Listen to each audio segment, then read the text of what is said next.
Ormas salah langkah, ternyata target mereka adalah rumah seorang jenderal. Yang nonton video ini sampai akhir tanpa dipotong dan yang sudah subscribe, semoga Anda dan keluarga wafat dalam keadaan husnul khotimah. Amin. Di sebuah kampung kecil di pinggiran kota, hidup seorang kakek tua bernama Pak Sahlan. Usianya hampir 70 tahun, tubuhnya kurus namun masih lincah. Setiap pagi, ia membuka warung sederhana di depan rumahnya. Warung itu tidak besar, hanya cukup untuk etalase rokok, kopi sachet, beberapa jajanan anak-anak, dan termos air panas untuk yang ingin ngopi sejenak. Pak Sahlan dikenal ramah. Ia tidak pernah marah walau pembelinya hanya utang dulu. Bagi warga kampung, warung Pak Sahlan adalah tempat singgah, tempat bercanda, bahkan tempat curhat. Namun, pagi itu berbeda. Langit mendung, angin kering berhembus. Pak Sahlan baru saja membuka etalase saat suara knalpot bising terdengar dari ujung jalan. 3 motor metik dengan knalpot racing melaju cepat dan berhenti mendadak di depan warungnya. Turunlah 5 orang pemuda berbaju hitam. Di bagian dada, ada lambang ormas yang sudah tidak asing lagi. Ormas ini sering muncul di berita, dikenal suka mengamankan wilayah, meski kadang justru jadi ancaman warga. Kakek, salah satu dari mereka berseru lantang. Pak Sahlan menoleh, kaget. Iya, nak. Ada yang bisa saya bantu? Ini warung belum bayar iuran keamanan, ya? Tanya yang paling besar badannya, berdiri paling depan. Di lehernya tergantung kalung besi, dan di tangannya ada sebatang kayu kecil. Pak Sahlan mengerutkan dahi. Iuran keamanan? Ini warung kecil, cuma buat makan sehari-hari, nak. Pemuda itu mendengus. Jangan ngeles. Semua usaha di daerah ini harus ikut iuran. Kalau enggak, bisa-bisa nanti warungnya kebakar tanpa sengaja. Tawa rekan-rekannya pecah. Tapi Pak Sahlan tetap berdiri tenang, walau tangan kirinya mulai gemetar. Saya sudah tinggal di sini sejak kampung ini belum ramai. Gak pernah ada aturan seperti itu. Saya juga sudah lapor RT dan RW. Salah satu pemuda mendorong etalase hingga botol-botol jatuh dan pecah. Jangan banyak omong. Bayar sekarang, atau kami tutup warung ini. Beberapa warga mulai keluar rumah, menyaksikan kejadian itu dari jauh. Tapi tak ada yang berani mendekat. Mereka tahu ormas itu tidak segan memukul. Pak Sahlan menarik napas panjang. Saya cuma penjual kopi, nak. Tapi kalau kalian berniat jahat, silakan saja. Tapi ingat, semua yang kalian lakukan ada balasannya. Salah satu dari mereka tertawa meremehkan. Balasan dari siapa? RT kamu? Polisi? Mereka aja diam sama kita. Lalu, salah satu pemuda mengangkat kursi plastik dan menghantamkannya ke dinding warung hingga jebol. Pak Sahlan terjatuh, memeluk termos air panasnya. Tiba-tiba, dari dalam rumah muncul seorang pria muda mengenakan kaos lusuh. Rambutnya cepat, wajahnya tenang, tapi matanya tajam. Ia berdiri di depan pintu. Kalian sudah cukup bermain-main di sini. Kelima anggota ormas itu menoleh. Siapa lo? Anak warung ini? Pria itu tersenyum tipis. Bukan. Aku cuma lagi pulang ke rumah. Dan kalian sedang membuat kesalahan besar. Pemuda berkalung besi maju, mendekat dengan pongah. Kamu pikir kamu bisa lawan kami? Seketika pria muda itu melangkah cepat, menangkis pukulan kayu, lalu membanting pemuda itu dengan satu gerakan. Tubuh besar itu mencium tanah dalam hitungan detik. 4 lainnya mundur, kaget. Lo, siapa lo sebenarnya? Sang pria menatap mereka satu persatu. Aku, anak dari Pak Sahlan. Dan kalian baru saja rusak rumah seorang purnawirawan jenderal. Suasana menjadi sunyi.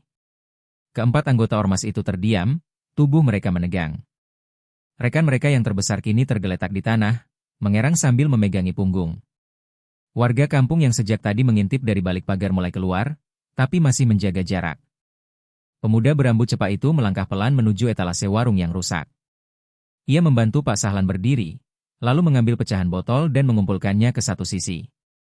Maaf, kek, katanya lirih. Aku datang terlambat. Pak Sahlan hanya mengangguk. Sorot matanya tajam, bukan karena marah, tapi karena sebuah kesabaran yang telah lama diuji. Salah satu anggota ormas akhirnya bersuara, mencoba menjaga wibawa. Kita nggak tahu kalau ini rumah jenderal. Tapi ini cuma warung. Kita cuma minta iuran, itu biasa. Pemuda itu menoleh. Biasa? Apa biasa kalian hancurkan warung warga, ancam orang tua, dan pamer kekuatan palsu? Ormas itu mulai gugup. Kalau lo anak jenderal, terus kenapa? Mau ngadu ke tentara? Kita juga punya backing. Pemuda itu melangkah ke arah mereka, tak tergesa, tapi penuh tekanan. Namaku Dika. Aku pernah bertugas di perbatasan, di bawah komando langsung pasukan khusus. Sudah sering lihat preman yang lebih buas dari kalian, dan lebih cepat tumbangnya. Wajah para ormas berubah. Salah satu dari mereka menyentuh ponsel di sakunya, tapi sebelum sempat menekan apapun, Dika sudah berdiri di hadapannya. Tinggalkan kampung ini. Jangan pernah kembali. Atau aku sendiri yang akan buat kalian tidak bisa berdiri lagi. Pemuda itu menatap Dika, ragu. Lo pikir lo bisa lawan kami semua? Dika mengangkat alis. Aku tidak sendiri. Kau tahu siapa Pak Sahlan? Ayahku. Mantan komandan batalion. Dan kalian baru saja menghancurkan properti veteran negara. Dari kejauhan, suara mobil terdengar. Bukan mobil biasa, melainkan suara khas mesin diesel kendaraan operasional. Sebuah mobil berwarna hijau zaitun berhenti di ujung gang, lalu dua pria berpakaian sipil tapi berperawakan militer turun.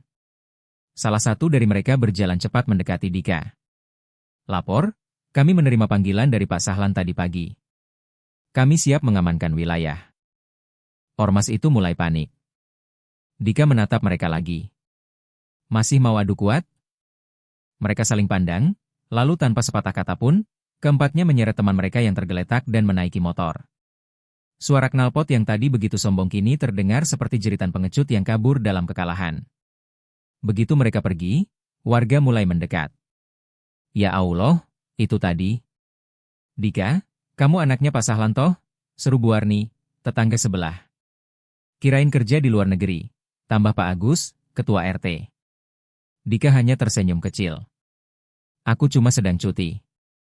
Tapi lihat warung ini, hancur karena orang-orang tak tahu diri. Pak Sahlan menepuk pundaknya. Tak apa, nak. Warung bisa diperbaiki. Yang penting warga kampung tahu sekarang siapa yang harus mereka percaya. Malamnya, kampung itu kembali tenang. Tapi kabar tentang ormas yang diusir dari kampung kecil oleh anak seorang jenderal menyebar cepat. Di grup-grup media sosial warga, nama Pak Sahlan dan Dika jadi bahan perbincangan. Bukan karena pamer kekuatan, tapi karena sikap tegas yang dibungkus ketenangan. Namun, di markas ormas itu, sebuah rencana balasan mulai disusun. Mereka belum selesai.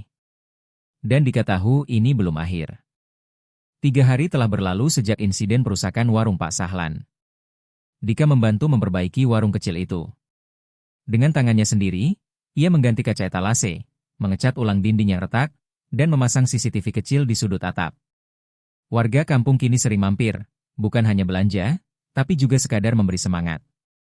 Namun, saat malam tiba dan suasana kampung mulai lengang, satu mobil bak terbuka tanpa plat nomor terlihat melintasi jalan utama.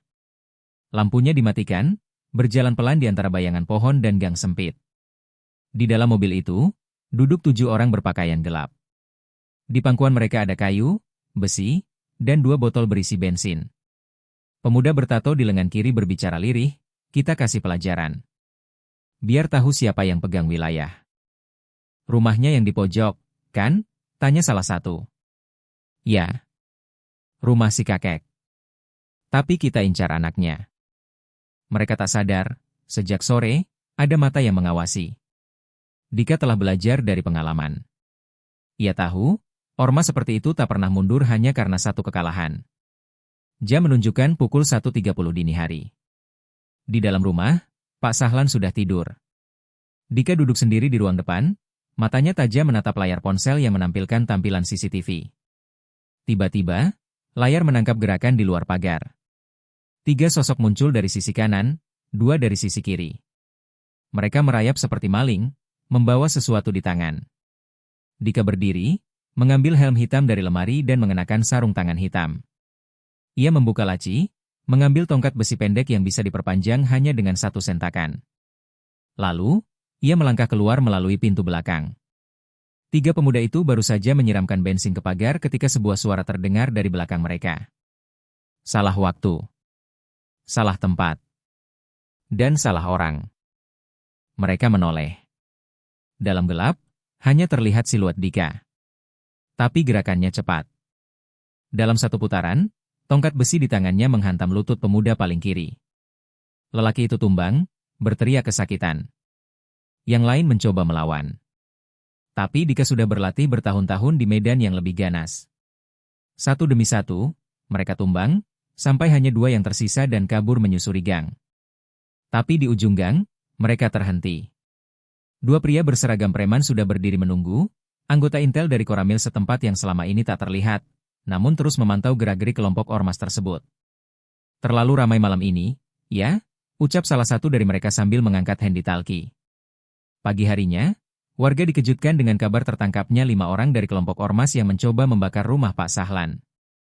2 lainnya kabur, tapi identitas mereka sudah terdata. Kapolsek setempat datang langsung ke rumah Pak Sahlan. Kami mohon maaf atas kelalaian kami, Pak. Terima kasih karena keluarga Bapak sudah menangani ini lebih dulu sebelum jadi tragedi. Pak Sahlan tersenyum tenang. Saya sudah tua, Pak. Tapi anak saya masih muda. Dan dia bukan sembarang anak. Kapolsek tertawa pelan. Itu sudah terbukti. Dan satu hal lagi, Pak, kami sudah usulkan agar kampung ini dipasangi kamera dan pos ronda resmi. Termasuk pemantauan ormas ilegal. Dika berdiri di belakang ayahnya, memandangi jalanan kampung yang kini lebih aman.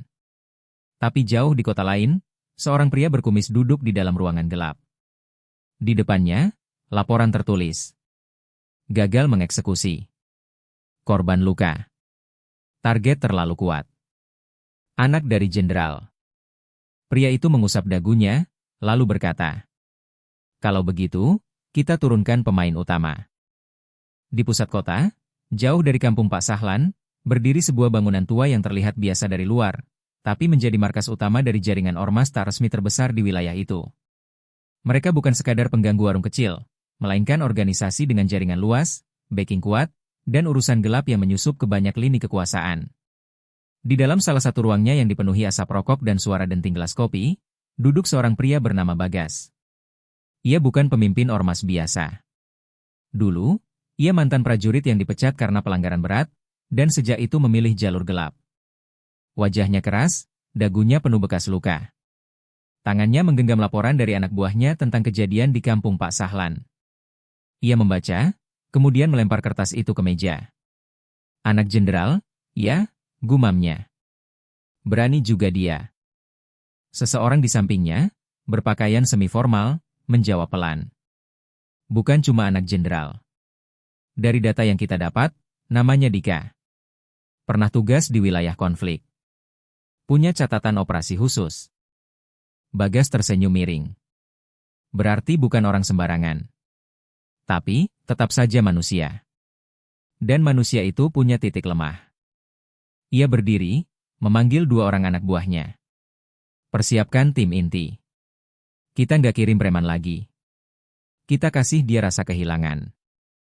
Sementara itu, di kampung kecil, suasana sudah jauh lebih tenang. CCTV aktif di beberapa titik, pos ronda telah dibangun ulang, dan warga mulai kembali menjalani kehidupan tanpa rasa was-was. Dika menghabiskan pagi harinya membantu Pak Sahlan menyusun kembali rak warung. Kamu nggak kembali tugas, nak? Tanya Pak Sahlan sambil mengelap meja. Masih ada sisa cuti, kek, jawab Dika sambil tersenyum. Di hatinya, Dika tahu ketenangan ini belum permanen. Ia pernah hidup dalam medan yang tenang sesaat sebelum ledakan, dan ia mengenali rasa itu sekarang. Malam harinya, saat hujan rintik turun, seorang anak kecil datang ke warung membawa kabar. Om Dika. Di ujung jalan, ada mobil hitam parkir. Orang-orang di dalamnya diam aja dari tadi. Dika langsung menoleh. Ia berdiri, menatap ke arah jalan gelap di mana lampu jalan tidak berfungsi sejak kemarin. Dia tahu. Mereka datang. Tanpa banyak bicara, Dika masuk ke dalam rumah. Ia membuka sebuah tas kecil di lemarinya, tas yang selama ini ia simpan untuk kondisi darurat. Di dalamnya ada perlengkapan komunikasi, senter taktis, dan satu pisau lipat yang dulu pernah menyelamatkannya di hutan Kalimantan. Ia keluar melalui pintu samping, berjalan menembus hujan, memutari gang belakang. Saat dia mendekati mobil hitam itu, dia bisa melihat dua sosok duduk di depan, dan tiga di belakang. Mereka bukan preman pasar.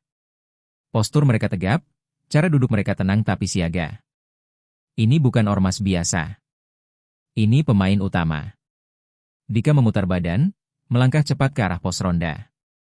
Ia masuk dan berbicara pada dua pemuda muda yang berjaga. Matikan semua lampu. Amankan warga. Jangan ada yang keluar rumah malam ini.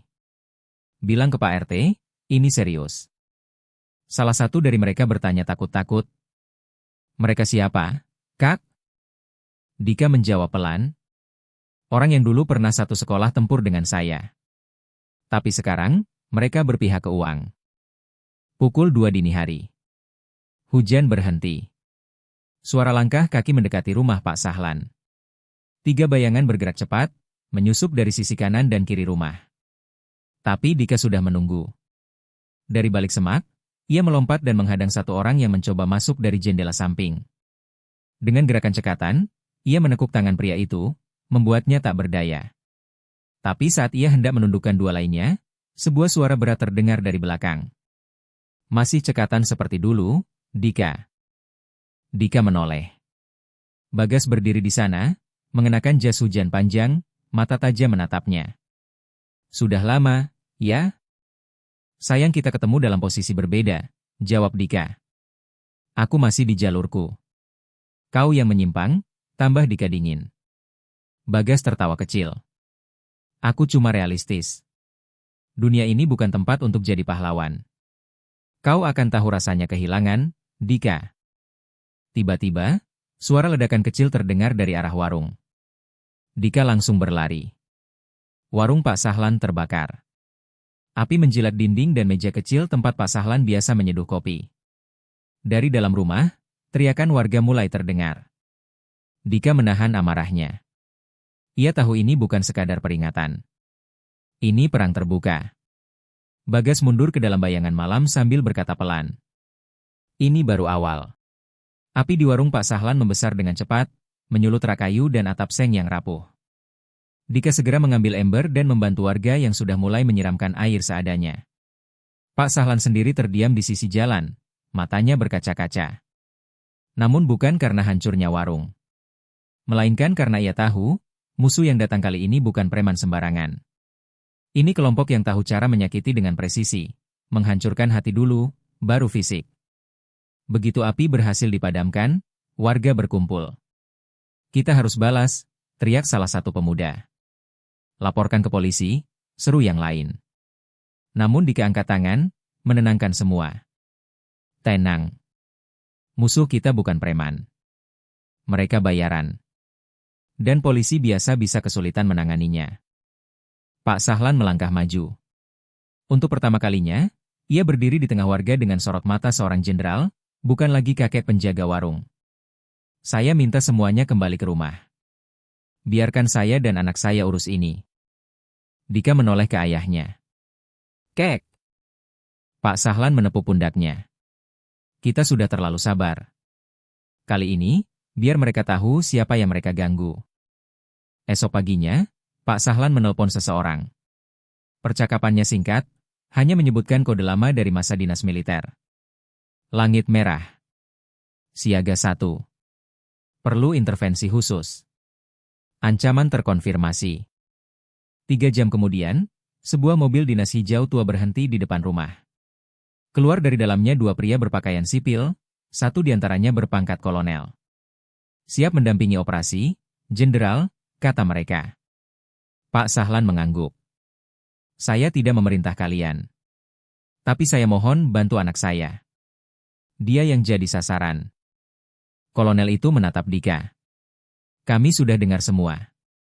Dan kami di pihak kalian. Malam harinya, markas pusat ormas itu tak seaman biasanya. Sebuah tim kecil, berisi 5 orang dengan kemampuan intelijen dan tempur, menyusup masuk tanpa terdeteksi. Dika berada di barisan terdepan. Mereka menggunakan taktik senyap. Satu persatu anak buah Bagas dilumpuhkan tanpa suara.